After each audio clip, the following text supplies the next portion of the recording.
안녕하십니까. 이제 지난 시간까지는 편집장이 그리고 자료와 서물을 담당하는 1차 위원들의 활동에 대해서 설명을 드렸습니다. 이제 2차 위원회의 활동을 말씀드릴 시간입니다. 이제 본격적으로 집필을 하는 단계가 왔습니다. 사실은 여기까지 오는 기간이 편찬 작업의 3분의 2 정도가 소요되는 기간입니다. 작업 시간으로 보면.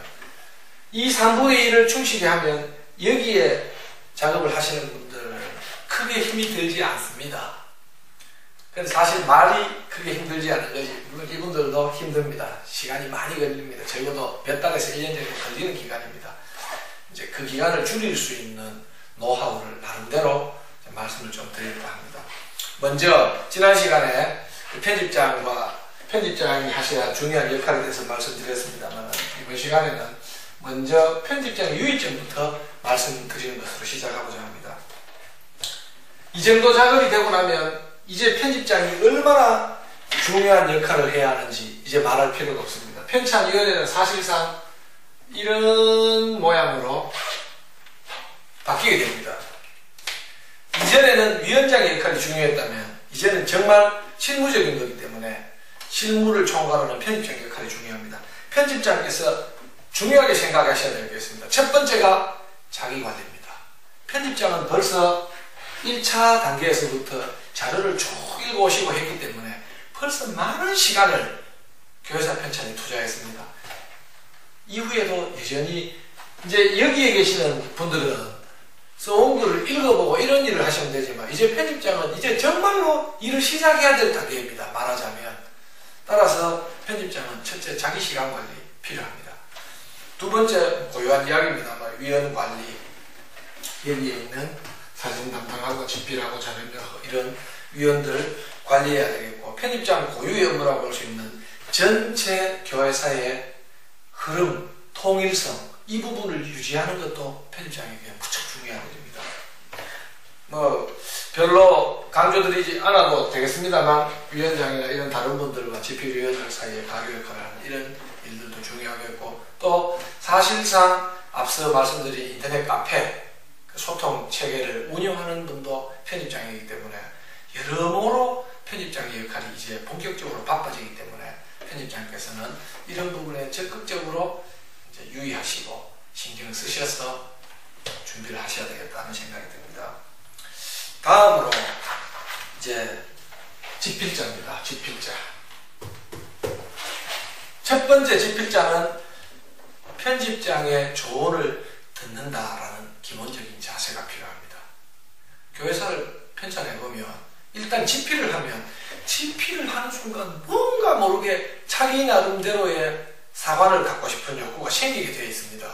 그래서 집필자는 무엇보다 먼저 편집장의 지시를 받겠다, 그리고 여기에 어른들의 말씀을 듣겠다라는 자기 자세가 필요합니다. 물론 자기 나름대로 기록해야 하겠습니다만, 이거는 교회 공동체 구성원으로서 함께 역사 기록을 해나가는 작업이지 내 개인의 역사를 기록하는 그런 일은 아닙니다. 따라서 꼭 이 이야기를 명심해 주시기 바랍니다.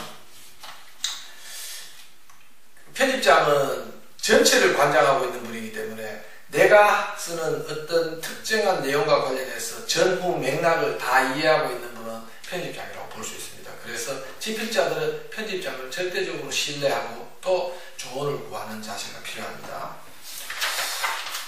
그 다음 이제 집필을 그러면 구체적으로 어떻게 해나가야 할 것인가? 집필은 말 그대로 글을 쓰는 과정 아닙니까?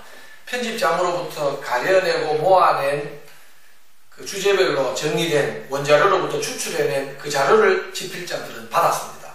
그럼 집필자들은 이걸 가지고 문장을 만들면 되는 겁니다. 간단하게 말씀드리면. 그러나 그것만 가지고 문장을 만들 수 있느냐가 그렇지는 않습니다. 사실은. 그걸 토대로 이제 문장을 만들어 나가는 겁니다. 장과 절은 편집장이 거의 그 주제를 정한다는 것 자체가 장과 절은 이미 정해졌다는 의미를 가지고 있습니다. 따라서 전체 집필위원이 임명되고 나면 원로 교인, 그 교회의 원로 몇 분을 모시고 간담회를 한번 가지는 것도 괜찮습니다. 우리 교회의 역사가 어땠는지 쭉 한 두세 분을 모시고 교회 창립 때부터 그냥 이렇게 거칠지만 쭉 흘러온 이야기를 두세 분을 통해서 말씀을 듣게 되면 개괄적인 이해가 머릿속에 그려지게 됩니다. 이런 개괄적인 이해를 토대로 자기에게 주어진 부분의 역사를 기록하게 되면 훨씬 밀도 높은 내용을 기록할 수 있게 됩니다. 사실 지필이라고 하는 것은 따지고 보면 취재와 반복 취재, 글쓰기와 반복 글쓰기의 연속이라고 볼 수 있습니다. 원자료를 바탕으로 자료를 읽고 부록 자료를 참고해서 그 시기에 내가 알고 싶은 이런 역할을 중추적으로 하신 분이 누구인지를 찾습니다. 부록 자료가 잘 되어 있으면 건축위원회, 성전 건축과 관련해서 내가 써야 한다 하면 당연히 거기 보면 부록 자료에 보면 당시 건축위원장이 누구였는지 이런 분을 만날 수 있겠죠. 또 건축위원회 총무는 누구였는지 이제 그분들 찾아가는 겁니다. 따라서 부록 자료가 잘 되어 있으면 집필은 하기가 훨씬 편리합니다. 그리고 글을 쓸 때 교인들과 만나서 말씀을 나눠보면 사실관계와 고백이 혼재되어 있습니다. 이럴 경우에 집필자들이 신경을 써야 합니다. 사실관계는 사실관계대로 쓰고 고백은 고백대로 쓰면 됩니다. 이런 일들이 있었는데 우리 교회의 많은 교우들은 그 일과 관련해서 이렇게 고백하고 해석하고 있다 라고 이야기를 하면 됩니다. 그런데 고백과 사실을 섞어서 쓰는 것은 좀 지양해야 할 것이 아닌가 생각합니다. 그리고 집필자들이 꼭 유의해야 할 것은 처음부터 너무 잘 쓰려고 하면 안 됩니다. 누구나 집필을 맡게 되면 잘 쓰고 싶은 욕심이 있게 마련입니다. 잘 쓰려고 절대 하지 마십시오.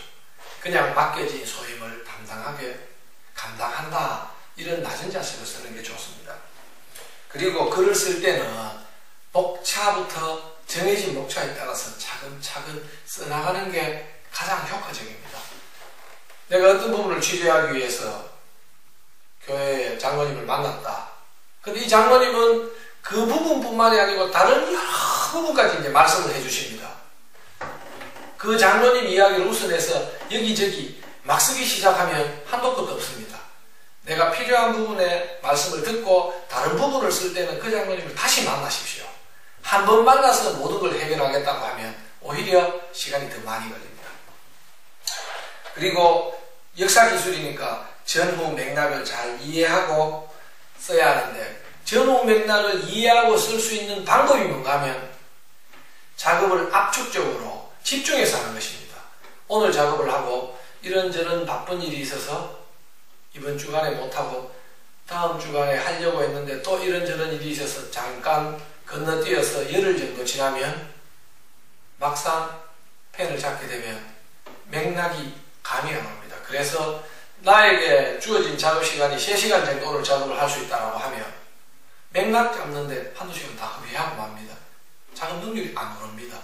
그래서 가능하면 작업을 할 때는 밀도 있게 몰아서 집중적으로 작업을 하시는 게 효율을 높이는 길이라는 이제 방법, 그런 노하우를 말씀드리고, 그리고 집필을 하시다 보면 좀 덕스럽지 못한 내용이 나옵니다.